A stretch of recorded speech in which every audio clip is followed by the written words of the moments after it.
Germano Campos Entrevista. Começa agora na RDP Internacional. Chama-se Um Anjo com Barbas. É uma peça infantil escrita por Alice Vieira que está em cena no auditório Fernando Lopes Graça, no Estoril, pela companhia Palco 13. A encenação é de Manuel Pureza. Muito bem-vindo à RDP Internacional, ao Germano Campos Entrevista. Que peça é esta que saiu da imaginação de uma grande escritora, Alice Vieira, e que, ao que sei, não é uma história infantil convencional? Explica-me, descodifica-me. Então, tentando descodificar isso, que não é fácil.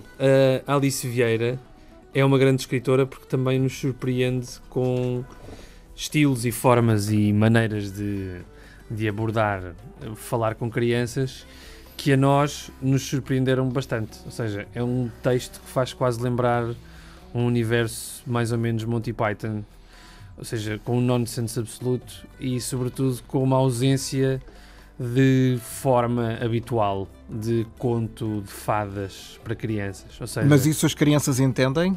Elas têm a percepção do que é o nonsense, que é uma fronteira muito ténue entre o real e a fantasia? Eu acho que eles são os primeiros a compreender. Eu acho que o nonsense resulta, eu que sou fã dos Monty Python, resulta precisamente porque nos faz lembrar o que nós fomos esquecendo à medida que fomos crescendo. Ou seja, a maneira de brincar, não é?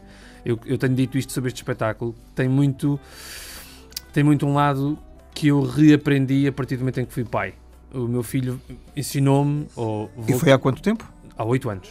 Voltou a ensinar-me a brincar, não é? Portanto, o Francisco, quando surge, obriga-me a reinventar a minha maneira de ver o mundo e de o fazer ver a ele também o mundo. Pronto. De que forma? Já agora?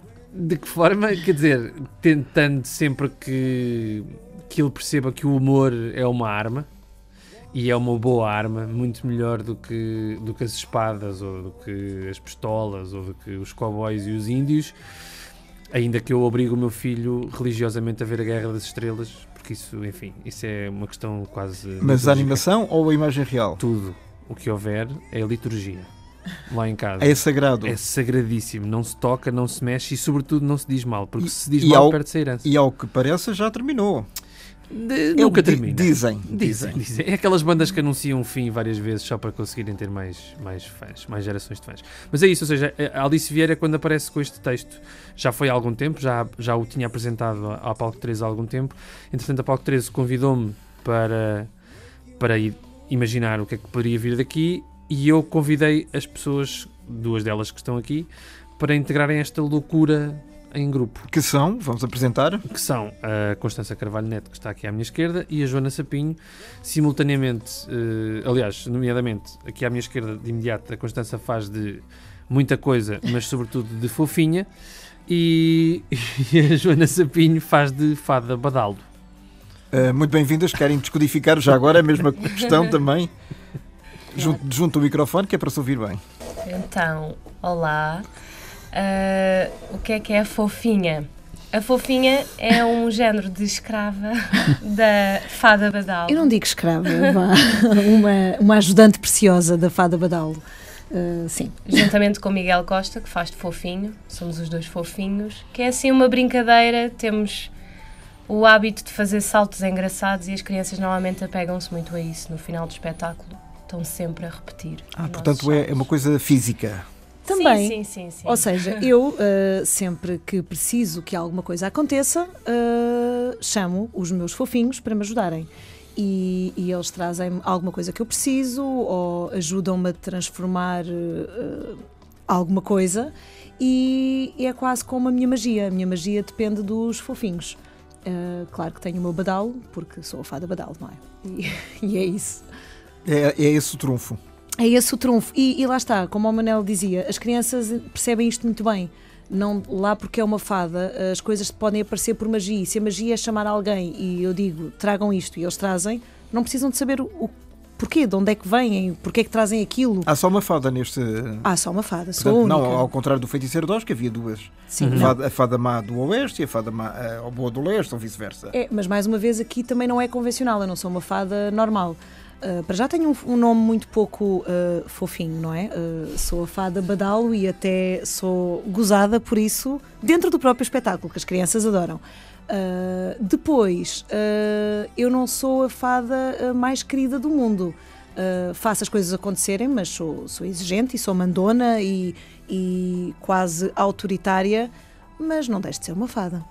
Como é que se compõe um espetáculo destes, Manel, para crianças, que é seguramente a faixa etária mais exigente e talvez eventualmente a mais indisciplinada que há para um teatro? Eu acho que, sobretudo, o desafio é não sermos adultos a preparar espetáculos para crianças. Mas consegues entrar na onda deles?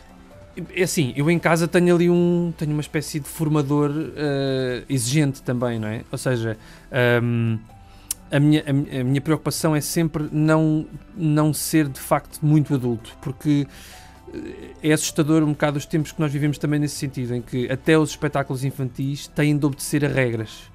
E eu não sou nada apologista disso. Mas quem é que impõe esse tipo de formato? Eu acho que é mais ou menos... Tornou-se mais ou menos... Convencional? Convencional, Por sim. quem? Ou da parte de quem? Eu acho que por parte dos adultos, no geral. Isso é uma espécie de autocensura. Eu acho que sim. Ou seja, o que eu sinto é... este espetáculo, por exemplo, houve um espetáculo do Teatro do Vestido absolutamente maravilhoso. Era uma vez um país assim. Acho que era assim que se chamava. Sim. Que era sobre a ditadura. E era absolutamente extraordinário e não tinha princípio, meio nem fim. E isso é de facto extraordinário. Ou seja, é levar as crianças a pensarem numa realidade sobre a ditadura, sobre o antigo regime, sobre o tempo da outra senhora, enfim. De uma maneira absolutamente maravilhosa e fantástica, sem obrigar a que depois vieram os maus, e depois vieram os bons. Portanto, não haver aquela dicotomia bom-mau, preto-branco. Isso. Não só isso, como também, do ponto de vista formal, não ter de obrigatoriamente responder a relações causais. Ou seja, princípio dá a meio, meio dá a fim. Ou inverter estas coisas. De facto, por exemplo, eu tenho o hábito de ver desenhos animados com o meu filho. E os desenhos animados, hoje em dia, são desafios ao tempo e ao espaço. Constantes. E nesse sentido, o nonsense entra aí de uma maneira espetacular. Há séries, sei lá, os Teen Titans e coisas desse género, em que as piadas são constantes e disparam de todo o lado. E eu acho que o objetivo no Anjo com Barbas foi precisamente esse. Tanto que, se há adultos que aceitam muito bem a loucura e entram à vontade... Na brincadeira. Na brincadeira, exatamente. Há outros que dizem... tivemos já essas reações que foi... Eu não percebi bem a história. Mas ele gostou. Mas o meu filho gostou. Fixe, isso é bom. Para mim isso é ótimo. Bom, isso é o mais importante. Isso é bom. Isso é bom. Ou seja, eu acho que de facto é um espetáculo que está ali para uma faixa etária a partir dos 6 anos. Eu acho que tem um resultado mais eficaz. Mais pequeninos vão ficar maravilhados provavelmente com o facto da Fada Badal não ter umas asas e ter um avião de papel gigante nas costas. Ou que ela salte, ou que apareça um gigante em andas e que transforme tudo isto. Vão ficar agarrados a isso. Mas a partir dos 6 anos, se calhar chegam a casa e conseguem dizer tiradas do espetáculo, ou fazer brincadeiras, ou meter um guardanapo na cara para fazer as barbas do anjo que aparece no final. Tu já tentaste pedir ao teu filho, como exercício até para ver se ele percebeu, no final de um espetáculo, presumo que ele já tenha visto vários, fazer a síntese daquilo que acabou de ver? Já várias vezes. Até para ver qual é a reação Sim. Se ele captou mentalmente a história. Eu acho que pronto, eu tenho a felicidade do Francisco, meu filho, ser um miúdo atento e só se distrai quando a coisa está a ser mesmo muito, muito má. Pronto. E eu acho que o Francisco consegue sempre ser uma boa bitola. Ele, por exemplo, entrou o nosso ensaio que ele viu a meio e o nosso ensaio geral. No final do ensaio geral disse assim: o outro foi melhor. Vocês aqui estavam muito trapalhões. E nós sabemos que os ensaios gerais normalmente são... as pessoas já estão a pensar, é já amanhã, tenho a sopa ao para lombo. afinar. É para afinar, mas já há uma displicência quase de, pronto, isto já está um bocado na batata, vamos passar esta parte à frente. E porquê é que ele disse isso? Ele tinha razão. Tinha razão. Claro, vocês sentiram isso? Sentimos, sem dúvida. Sentimos. E até porque os ensaios do dia anterior tinham sido ótimos e uma pessoa, quando está tudo ótimo, relaxa um bocadinho. À medida que o espetáculo vai decorrendo, não em termos de uma hora e tal, mas em termos de dias, vocês vão moldando consoante as reações do público? Sim, o espetáculo cresce com o público e transforma-se, evolui. tendencialmente evolui e as crianças vão ter-nos dado reações, ainda só fizemos 2 dias com público, mas têm-nos dado muitas reações, sim, e é diferente também a altura em que as crianças riem e que os adultos riem, ou quando se riem em conjunto. E isso vai trazendo outros tempos ao espetáculo, sem perder, obviamente, a estrutura e o ritmo que tem que ter o espetáculo, mas vai evoluindo e até as próprias personagens vão ficando mais consistentes. Claro. Vocês, enquanto atrizes, acham que os adultos têm um bocadinho de vergonha de se rir de coisas assim mais infantis, mais nonsense, por exemplo? Alguns. Principalmente quando estão... Se calhar riem para dentro. Sim, mas eu acho que é quando têm aquela moralidade, ou seja, estão à espera, ok, vou ver um espetáculo infantil, isto tem que ser educativo, ou o que é que eu vou... Didática, tem que ter mensagem. O que é que eu vou mostrar ao meu filho, ou aos meus filhos, o que é isto? E se, eu não estou a perceber isto, como é que eu vou explicar isto aos meus filhos? Ou acham que tem que ter essa mensagem? Então ficam preocupados porque acham que depois os pais podem ser burros e se calhar os filhos perceberam melhor a peça. Mas é eu acho que é aquilo que o Manel dizia, é quando os adultos esquecem do que é ser criança, da verdadeira essência de ser criança e de olhar para as coisas de uma forma muito mais simples, muito mais lúdica. É divertido porque é divertido, não tem que ter uma razão para ser divertido. Vocês as duas têm crianças lá em casa ou ainda não? Eu tenho 2 rapazes. De que idades? 6 e 4. Portanto estão dentro desta faixa. O de 4 distraiu-se mais, até foi um ótimo exemplo quando ele foi ver para percebermos que não, porque não é a idade mais certa. Claro que gostou, mas saiu do meio do palco, andou por lá pela sala. Voltou. Isto porque as crianças estão, na disposição cénica que nós arranjamos, as crianças estão metidas dentro do palco. Participam, nem que seja... Bom, é imersivo, não é? Como agora se diz. Mais imersivo, exatamente, mais ou menos imersivo, é um bocado disso. Sim, é isso, exatamente. Mas aí depois também temos coisas muito giras, porque como demos essa premissa das crianças estarem no palco, elas, quando são interpeladas por nós, reagem de uma forma muito, muito automática. E eu noto que elas não estão preocupadas em que estão ali adultos ou outras crianças a ver-nos. Elas estão mesmo connosco. É quase como se estivessem numa bolha, estão no palco, mas não estão a sentir-se observadas do eu estou no palco, que vergonha. E os filhos, veem a mãe ou veem a personagem? As duas coisas. As duas coisas. Conseguem distinguir? Conseguem, mas dizem assim, entrei e há um que diz, olha, está ali a minha mãe atrás daquela árvore. E, no entanto, depois quando saí cá para fora, mãe, tu a fazeres de fada chamavas sempre os fofinhos, porquê? Ou seja, eles sabem que é a personagem, mas quando querem questionar coisas do espetáculo, questionam-me a mim. Questionam a mãe. Questionam a mãe, não questionam a personagem. Mas sim, eles percebem bem a diferença. É lixado. Não, mas eu acho que, por exemplo, essa pergunta de se os adultos têm vergonha de se rir de coisas... Eu agora estou a ler ao Francisco, estamos a ler à noite, As Aventuras do Tom Sawyer. E o Mark Twain, enfim, pronto, apesar de toda a desincronia que existe com os tempos de hoje na escrita do Mark Twain, por exemplo, há uma parte de uma passagem em que ele descreve que quando o Tom Sawyer lhe foi arrancado um dente pela tia Polly, foi espetacular porque inventou uma nova forma de cuspir. Isto hoje em dia seria motivo de um post no Facebook a dizer assim, quem é que escreve sobre cuspidelas? Que seria que é politicamente incorreto? Ou seja, o Bruno Nogueira... Escatológico. Okay. Escatológico. O Bruno Nogueira falou de uma coisa, descreveu absolutamente na perfeição o que é que a porcaria do politicamente correto tem imposto. É um conjunto de pessoas chatas, muito tristes, que definem coisas, porque não têm mais nada para fazer. Então definem o que é correto na perspectiva deles, mas eles são chatos. Tipo legisladora. Tipo legislador. O que é que nós vamos fazer hoje? Vamos fazer leis. Hoje vamos fazer leis. Hoje vamos inventar que escrever sobre cuspidelas de um dente partido é uma valente estupidez. Eu acho que tem a ver com isto, ou seja, o nosso espetáculo, apesar de poder ter todas as falhas que tem certamente, evidentemente que terá, é esta proposta de não pensar nessas coisas e ir só com as crianças como quem vai a um concerto de rock. Eu costumo descrever o espetáculo como uma espécie de trovoada rítmica. Ou seja, a malta vai e de repente vão acontecer imensas coisas e os olhos das crianças vão andar por todo o lado. Tem muitos flashes. Muitos flashes, muita loucura, mas, e sobretudo, não há moral. Pronto, isso é que é fantástico. Para mim, isso foi uma das coisas que eu mais gostei de... Portanto, não é amoral. Não é amoral. Mas nem não é imoral. Não, de todo. mas não tem moral. De facto, no final a conclusão é ok, tudo bem, pode ser. Acho que é isto. Pode ser. Temos bebés lá em casa ou ainda não? Não, só muitos primos. Faço muito babysitting com eles e tenho a certeza que vão todos ver o espetáculo. Portanto, estás eventualmente a preparar o teu futuro para ser mãe, não sei? É sim, eu gostava muito, mas espero que ainda demore. Ainda sou um bocado nova.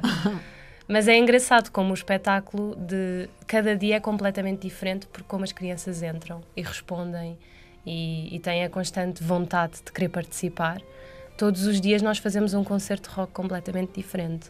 Portanto, tem músicas lá pelo meio. Tem. Vocês querem Nem que seja por este ritmo. Como está sempre a acontecer alguma coisa e há sempre novidades, como em qualquer música de rock, as crianças têm a constante vontade de querer responder e querer entrar e querer também levantar-se das camas que estão no centro do palco. E pronto, com algum controlo. É engraçado como nós até agora tivemos 2 espetáculos, um em que as crianças gritavam o tempo todo e queriam muito participar, e o outro em que se calhar estavam um pouco mais calmas, mas riam-se mais. E nós... É engraçado como o espetáculo foi mesmo diferente porque elas participavam, portanto, faziam tem que concerto haver, vocês têm que descobrir o meio termo. Nós tentamos reagir. Em que elas se riam, não se levantem tanto, mas que participem à mesma. É isso, mais ou menos. Eu acho que o desafio é precisamente que nem nos preparemos, isto é, nós estamos preparados para isso, para acontecer uma coisa ou outra, mas é também para nós, ou também para eles no caso, para elas e para eles, que o desafio também seja esse. Ou seja, não ser confortável na totalidade fazer um espetáculo. Eu acho que isso é muito bom. É ótimo, mantém-nos vivos, mantém-nos atentos. É um desafio constante. Sim. Isso é importante na estrutura de uma peça infantil. E já agora, queria saber a vossa opinião. Fazer teatro infantil, e eu ainda há poucos dias vi uma peça infantil, um amigo convidou-me e eu disse, vou voltar à infância. E adorei, efetivamente adorei. É desconsiderado pela vossa classe fazer teatro infantil ou não? Eu posso responder do ponto de vista de eu só ensinei mais um espetáculo e não foi para crianças antes disto. Sou espectador e como sou realizador e trabalho com atores. E fazes rádio? Ou fizeste fiz rádio já, sim. Fiz rádio, toquei guitarra e não sei o quê. Falo inglês e faço uns bolinhos muito bons. Não, a minha noção disso é a seguinte. Eu acho que não é tão assim. Ou seja, eu acho que não é tão desconsiderado assim. Até, e digo isto, pela quantidade de bons espetáculos infantis que existem. Acho que... não só no Natal. E não só no Natal. É que temos realmente, efetivamente, em Lisboa e Porto, muitos espetáculos ao longo do ano. Exatamente. Isso é importante. Exatamente. E há a programação infantil. E muitos originais, atenção. Sim, eu acho que há, por exemplo, eu lembro-me de também uma produção do Palco 13, As Aventuras do João Sem Medo. Olha, por exemplo. Que, ensinado pela Lúcia Muniz, quer dizer, o convite feito à Lúcia, que é uma pessoa tão musical, tão das artes também, tão viva, não é? Tão viva e tão espetacularmente viva. Convidarem a Lúcia para fazer de repente uma encenação infantil e ela aceitar o desafio e tornar um espetáculo sobre um bocadinho baseado naquela história onde vivem as criaturas perigosas, não é? Where the Wild Things Are. Yep. E ter saído aquele espetáculo tão bonito, quer dizer, o que eu acho é que muito provavelmente a censura ou a condenação começa nos que fazem a peça infantil. Ou seja, condenação entre aspas, presumo. Sim, entre aspas, neste sentido. Se eu convidar, eu não convido todos os atores para fazerem uma peça infantil. E porquê? Porque principalmente eles dirão, não tenho tempo, é porque é aos fins de semana, é porque é às 4 da tarde ao sábado. Mas isso é politicamente correto ou é uma desculpa porque não arranja outra? Não, eu acho que é um mix das duas. É um mix das duas. Sim, mas lá, tu és mãe, tens 2 filhos e aceitaste. Claro, pronto. Claro. Ou seja, e como isso, o Miguel Costa, por exemplo, tem 2 filhas e é ator também de televisão. E ele referiu uma coisa muito gira, que fez espetáculos infantis. Pronto, ele não está cá, mas uma coisa que ele comentou connosco foi, ele fez muitos espetáculos infantis quando começou a carreira dele e já não fazia há imensos anos e agora está muito feliz por, agora sendo pai, poder mostrar às filhas dele o pai a fazer teatro para elas. Pois. E isso é um privilégio também. E permite-nos esta coisa que o Manel dizia, tens lá em casa o Francisco. aprendes tantas coisas, porque não pôr isso em prática no teatro? E é espetacular, é quase como um presente que lhes damos e também estamos nós a treinar a nossa criança interior, chamem-lhe o que quiseres. Não, para além de que há uma coisa importante que eu acho que é há uma certa responsabilidade em fazer teatro infantil, eu diria. Muito. Como há responsabilidade em fazer uma boa telenovela, ou, que é coisa que também, quer dizer, que é difícil de fazer uma boa telenovela. Há responsabilidade em fazer um bom filme, há responsabilidade em fazer, quer dizer, do ponto de vista da comunicação, ou fazer um bom programa de rádio. Quer dizer, acho que isto tem a ver com uma coisa que nós raras vezes, ou, aliás, muitas vezes apontamos como sendo uma coisa terrivelmente em déficit no nosso país, mas que ao mesmo tempo também não participamos de uma maneira muito ativa, que é uma questão de educação. Ou seja, fazer um bom espetáculo infantil, mesmo que ele seja absolutamente louco e insano e irresponsável, é importante. É importante na medida em que há maneiras de estar no teatro que não são obrigatoriamente bem comportadas, mas que interessa levar as crianças a experimentar. Poder estar no palco de uma peça de teatro é raro para os miúdos. Apesar de haver N espetáculos, que há pouco estava a dizer, em Lisboa e no Porto, durante o ano, que de facto são incríveis. Não é? Mas as crianças não estão habituadas provavelmente a ir ver a mesma peça repetidas vezes na altura do Natal e não andam atentas. Eu acho que o mesmo género de espetáculo. No mesmo género de Pois, espetáculo. mas agora falo com os pais. Qual é a importância que os pais têm, ou devem ter, ou deveriam ter, para construir a educação dos filhos pela arte teatral? Qual é que é? Hábitos, fazer as crianças habituarem-se. Primeiro que tudo é levá-las ao teatro. E eu acho que não tem... Mas se os pais também não desinteressam, também não levam os filhos. Claro. Mas depois também é ter muita atenção a uma coisa de, obviamente, não levar uma criança para um espetáculo de 3 horas, uma criança que tem 2 anos, não vai aguentar. Também isso não existe. Mas também é importante esta coisa que às vezes perguntam, por exemplo, para o nosso espetáculo, Um Anjo com Barbas, a minha filha tem 3 anos, posso levá-la? Se achares que ela consegue, é 1 hora, acho que sim. Ou seja, desafiar as crianças a... Eu percebo uma coisa do espetáculo, os meus filhos percebem outra, e está tudo bem com isso. Mas é importante o sair, e não só irem ao teatro, como irem ao cinema, irem a uma exposição em que podem mexer nas coisas, outras em que não podem mexer. É muito importante dar estímulos diferentes, ver diferentes géneros para que eles tenham mais outros horizontes e cada vez mais cultura. Por exemplo, eu só vi, apesar de ser atriz, eu nunca tinha ido ver nada do La Féria. Eu fui ver La Féria pela primeira vez com os meus filhos. E os espetáculos no Politeama à tarde. Sim, fomos ver o Aladino. E na altura o meu filho mais novo tinha 2 anos e meio, acho que ele ainda nem tinha 3 anos, e ele adorou, porque era tanto estímulo, tanta música, tanta cor, tanta luz. Visualmente aquilo era ele ficou impressionante. completamente hipnotizado com aquilo tudo. O mais velho também gostou, mas disse, olha, pronto, está bem. Porque já está habituado a ver outro tipo de coisas. Gostou no momento, mas depois... E lá está, e ainda bem, eles vão criando a opinião deles o gosto deles, do que é que os atrai mais, o que é que não atrai, e vão desenvolvendo um pensamento crítico, e isso é muito importante. Pois eu acho que esse equilíbrio... Eu acho que o equilíbrio mais tramado na fase de criar um filho, acho eu, é não o levar como um adulto, mas também não o infantilizar demasiado. Sim. Eu lembro-me, por exemplo, na nossa altura, quando surgiu o Clube Disney, que havia maneiras de apresentar programas para crianças que eram próprias de uma... Atrasados mentais. Sim, quer dizer, de uma maneira... Abriu muito os olhos, falavam assim muito coitadinhos das criancinhas. E parecia que era preciso explicar tudo. Mas se calhar, na altura, eletronicamente, não havia o estímulo que há hoje. Os miúdos hoje falam falam mesmo com o telemóvel e com os iPads e os iPods e não sei o quê, muito mais e muito melhor do que nós. Sim, eu acho que sim. A questão é de facto, até que ponto é que eu posso tratar o meu filho de igual para igual, porque isso é importante, ele sentir que não só que pode confiar na opinião que dá, como também tem de saber acatar uma opinião do outro, mas ao mesmo tempo também não o tratar como um ser ainda em formação, coitadinho, que precisa não percebe tudo. Ele há de perceber, por exemplo, quando eu fiz agora no Trindade, a primeira encenação que eu fiz foi Os Inimigos da Liberdade, no Trindade. E era uma peça política sobre a liberdade e sobre o condicionamento da sociedade e tudo mais. E falava de memória.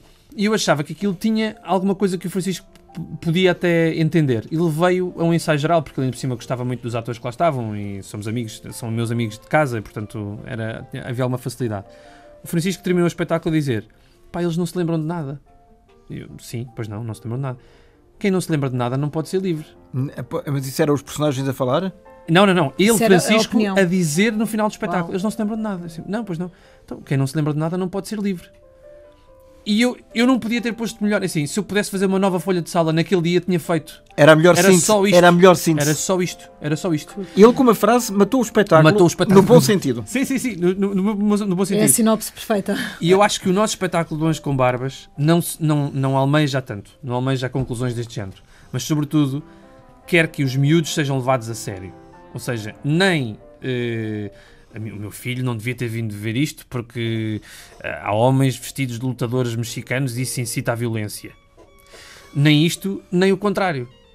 Ou seja, deixem os miúdos ser miúdos, deixem-nos brincar. Há muita hipocrisia no meio disto tudo. Eu acho que sim. Quer dizer, não se pode mostrar determinadas coisas no telejornal, independentemente do canal, em termos de linguagem, mas depois podem-se mostrar corpos nos rios, quando vêm os imigrantes e infelizmente acabam por falecer antes de chegar à praia, não é? Sim. Eu acho que é assim, a bitola é sempre... Eu acho que é difícil decidir também. É difícil decidir o que mostrar a uma criança. É uma questão de bom senso. Eu acho que sobretudo tem de haver esta regra que é, os miúdos cada vez menos são miúdos. Para brincar. Eu lembro-me eu sou de Coimbra. Eu passei a minha infância toda a brincar na rua. Pois. É uma coisa que não acontece já, não acontece, e não acontece porque os pais têm medo, e eu não estou a dizer que não têm razões para ter medo, têm razões para ter medo, com certeza que sim. Já na altura também havia as mesmas razões, não eram tão difundidas, não é? Lá está, não havia tanta maneira de chegar a essa informação. Mas em boa verdade, o que nós propomos com este espetáculo é que os miúdos vão para a rua, dentro de uma sala de espetáculos, vão para a rua brincar, vão para a rua ver um gigante, vão para a rua ver alguém a correr, vão para a rua ver alguém a cantar, vão para a rua ver uns fofinhos que de repente são só uma tentativa de chegar aos desenhos animados japoneses que de repente dão uns saltos, estão com umas saias, estão não sei o quê, com umas perucas. Quer dizer, é uma coisa saudavelmente irresponsável. E nós estamos a deixar de permitir aos nossos putos serem putos e serem irresponsáveis e falharem e partirem a cabeça e caírem e dizerem asneiras. Eu tenho de contar esta história muito rapidamente. QB. Não, sim. uma vez fui com o meu filho, é um benfiquista ferranho, não sei porquê, mas é um benfiquista ferranho. Acho muito bem. Só tem bom gosto. Só tem bom gosto. Fomos ver uma vez acho que foi a segunda vez que ele foi ao estádio. Eu estou sempre a contar esta história porque é deliciosa na maneira como as crianças estão ali apertadas. E foi gol do Benfica, não é? E há muita gente a praguejar, pronto. E o Francisco virou-se a mim e disse: pai, estou tão contente, posso dizer asneiras de alegria? Eu assim, Francisco, não podes, não decides. Essa coisa do posso dizer asneiras de alegria. Isso é repressão. Eu fui um bocado ditador. Ali fui um bocadinho mais pai, mas cheguei ao final e ri-me tanto com isso. E contamos tantas vezes essa história que ele na cabeça dele está a dizer as asneiras todas de alegria que quer, mesmo. Porque eu conto esta história com orgulho de ter um puto que diz: deixa-me dizer as asneiras de alegria. Se eu deixasse, eu acho que descobria as asneiras novas. Acho que já descobria de certeza. E já agora era interessante saber quais eram. Já agora, se não há mãe lá em casa, há a tia e a prima. A tia e a prima leva também os sobrinhos e os primos mais pequeninos ao teatro? Sempre. Sempre. Normalmente, quando vou ver espetáculos infantis, levo primos. Sempre. Então, é a primeira vez que os meus primos mais novos me vão ver em palco, porque é a primeira vez que estou a fazer um espetáculo infantil. Mas... pronto, muito rapidamente, qual tem sido a tua carreira até agora e já agora também ali para a Joana? A minha carreira até agora, então, eu acabei o curso na Escola Profissional de Teatro de Cascais há pouco tempo, no TEC, fiz uns espetáculos lá no TEC, depois fui para a Escola Superior de Teatro e Cinema, que estou agora a acabar, mas trabalhei durante o ano passado com o Carlos Pessoa no Teatro da Garagem, que ele foi meu professor e acabei por ir para a companhia. Entretanto, fiz os últimos 6 meses no Brasil, estive lá a fazer intercâmbio na Unirio. Mas teatral? Teatral, sempre teatral. Também fiz fiz um filme no Rio de Janeiro. Eles entendem o que é que você está dizendo? Eles entendem tudo, mas é preciso também pôr um pouco de sotaque, que eles normalmente tendem a achar que eu sou argentina. Que eles não têm muita noção do que é português de Portugal. Mas depois fiz lá um filme também, chamado Lugar de Fala, e agora que vim para cá estou a trabalhar na Palco 13. Fiz agora este espetáculo e espero continuar durante este ano. Com certeza, e este será apenas o primeiro do ano e de muitos Esperemos que sim. Eu fiz a Escola Superior de Teatro e Cinema e quando terminei fiz bastantes espetáculos infantis, daqueles, queria-se que fossem também assim, ou seja, queríamos fazer espetáculos para escolas, um grupo de ex-alunos lá do Conservatório, da Escola Superior de Teatro e Cinema, que nos juntámos para fazer teatro sobre o programa, que tivesse no programa de português, mas que não fosse moralista, convencional, o típico espetáculo. E brincámos muito, desconstruímos muito e divertimos-nos muito com isso. E tivemos muito bons resultados, andámos aí pelo país. Depois tenho feito alguns espetáculos, Teatro da Comuna, Teatro da Trindade, entre outros. E também faço uma coisa que gosto muito, que faço dobragens.